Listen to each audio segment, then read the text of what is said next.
Assalamualaikum warahmatullahi wabarakatuh. Anak-anak sekalian yang Bapak banggakan, pada hari ini kita akan mencoba belajar dengan teknik visual ya. Jadi kalian menyimak dan memperhatikan dari apa yang Bapak sampaikan. Baik, untuk itu mari kita lihat pembahasan pada hari ini adalah tentang Negara Kesatuan Republik Indonesia. Apa saja subjudul yang akan kita bahas pada hari ini? Di antaranya adalah pengertian Negara Kesatuan Republik Indonesia, sejarah terbentuknya NKRI, fungsi NKRI, fungsi negara menurut para ahli, tujuan NKRI, tujuan negara menurut para ahli, kemudian tugas NKRI, tugas negara menurut para ahli yang akan kita pelajari pada hari ini. Baik, mari kita identifikasi pengertian Negara Kesatuan Republik Indonesia.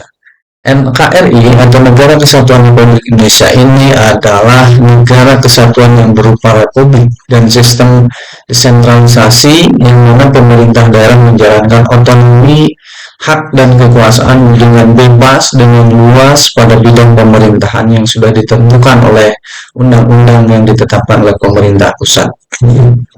Ada juga pengertian NKRI menurut Undang-Undang Dasar 1945, yaitu Negara Kesatuan Republik Indonesia adalah negara kesatuan yang berbentuk republik.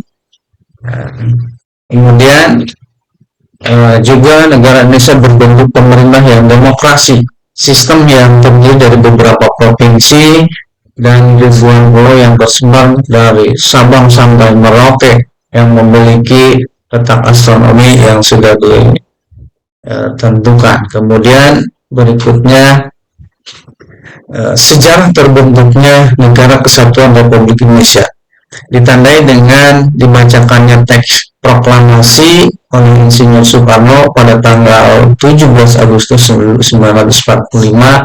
Maka ada peristiwa sejarah bagaimana dapat terbentuknya NKRI ini. Yang pertama, dari tanggal 29 April 1945, BPUPKI dalam bahasa Jepang Dokuritsu Chunbei Kosakai yang didirikan oleh pemerintah Jepang pada tanggal yang beranggotakan 63 orang. Kemudian pada tanggal 6 Agustus 45 meledaknya bom atom di kota Hiroshima, Jepang. Kemudian juga pada tanggal 7 Agustus 45 BPUPKI kemudian berganti pada tanggal tersebut menjadi PPKI, Panitia Persiapan Kemerdekaan, atau dalam bahasa Jepang disebut Rokuritsu Junbei Inkai. Kemudian pada tanggal 9 Agustus 45 bom atom kedua kembali dijatuhkan di kota Nagasaki yang membuat negara Jepang menyerah kepada Amerika Serikat saat itu. Kemudian pada tanggal 10 Agustus 45, Sultan Syahrir mendengar lewat radio bahwa Jepang telah menyerah pada sekutu. Pada tanggal 15 Agustus 45, Jepang benar-benar menyerah pada sekutu. Kemudian pada tanggal 16 Agustus 45, di sini detik-detik kemerdekaan Indonesia, para pemuda membawa Insinyur Soekarno, Bung Hatta kemana ke Rengas Dengklok dengan tujuan agar Insinyur Soekarno dan Bung Hatta tidak terpengaruh oleh Jepang. Kemudian setelah itu dijemputlah Insinyur Soekarno dan keluarga Bung Hatta, maka kembali ke Jakarta. Hanya ia akan ke rumah Jenderal Nishimura, kemudian kembali ke rumah Laksamana Maeda untuk membuat konsep kemerdekaan yang akan dibacakan esok hari gitu. Kemudian 17 Agustus 45 di pagi hari di kediaman Insinyur Soekarno, Jalan Pegangsaan Timur nomor 56, teks proklamasi dibacakan. Tepatnya pada pukul 10 waktu Indonesia Barat dikibarkanlah bendera merah putih yang sudah dijahit oleh istri Insinyur Soekarno yang bernama Ibu Fatmawati. Maka proklamasi dibacakan oleh Insinyur Soekarno itu pertanda bahwa kemerdekaan negara Indonesia diproklamirkan pada saat itu. Kemudian tanggal 18 Agustus 45 PPKI mengambil keputusan untuk mengesahkan Undang-Undang Dasar 1945 dan terbentuknya Negara Kesatuan Republik Indonesia. Itu sejarah terbentuknya kemerdekaan negara Indonesia.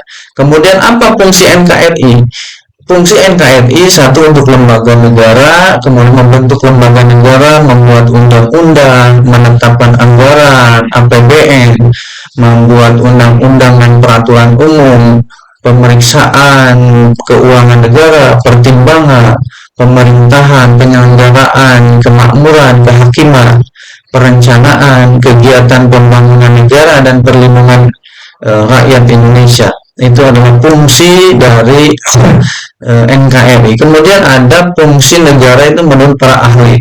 Menurut Profesor Miriam Budiarjo, fungsi keadilan, kemudian juga fungsinya pertahanan sebagai kemakmuran kesejahteraan, fungsi penertiban, itu menurut Profesor Miriam Budiarjo. Kemudian menurut R.M. Max Lovel, fungsi konservasi atau penyelamatan dan perkembangan, kemudian fungsi memelihara ketertiban.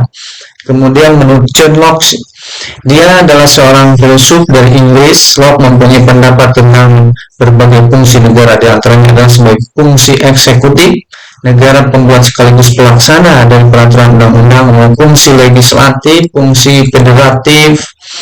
Kemudian itu menurut para ahli dari fungsi NKRI. Kemudian tujuan NKRI ini untuk apa? Sebagai pelindung segenap bangsa Indonesia dan seluruh tumpah darah Indonesia, memajukan kesejahteraan umum, mencerdaskan kehidupan bangsa, dan ikut melaksanakan ketertiban dunia menurut kemerdekaan, perdamaian abadi dan keadilan sosial yang sudah tertuang di dalam pembukaan Undang-Undang Dasar 1945. Itu tujuan NKRI. Kemudian menurut para ahli, tujuan NKRI itu adalah suatu kesempurnaan warga berdasarkan atas keadilan menurut Aristoteles. Kemudian menurut Plato adalah untuk memajukan kesusilaan manusia. Kemudian John Locke adalah untuk memelihara dan menjamin terlaksananya hak asasi manusia. Kemudian Thomas Aquinas adalah untuk mengetahui tujuan negara itu apa, begitu. Menurut para ahli. Kemudian tugas NKRI itu sebagai tugas esensial.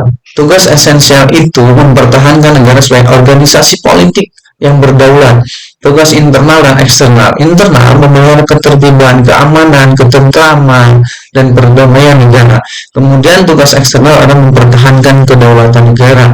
Kemudian tugas fakultatif adalah menyelenggarakan dan memperbesar kesejahteraan umum.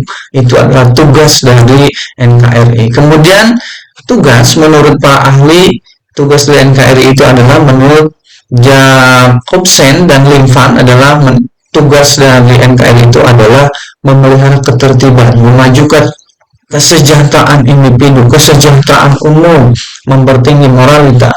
Menurut Baren ialah memelihara keamanan dan ketertiban. Menurut Charles berpendapat bahwa tugas negara itu meliputi keamanan ekstern, ketertiban intern, keadilan, kesejahteraan umum, dan kebebasan. Kemudian sekian dan terima kasih. Terima kasih atas perhatiannya. Nanti ada beberapa soal yang harus dikerjakan oleh kalian. Terima kasih. Assalamualaikum warahmatullahi wabarakatuh.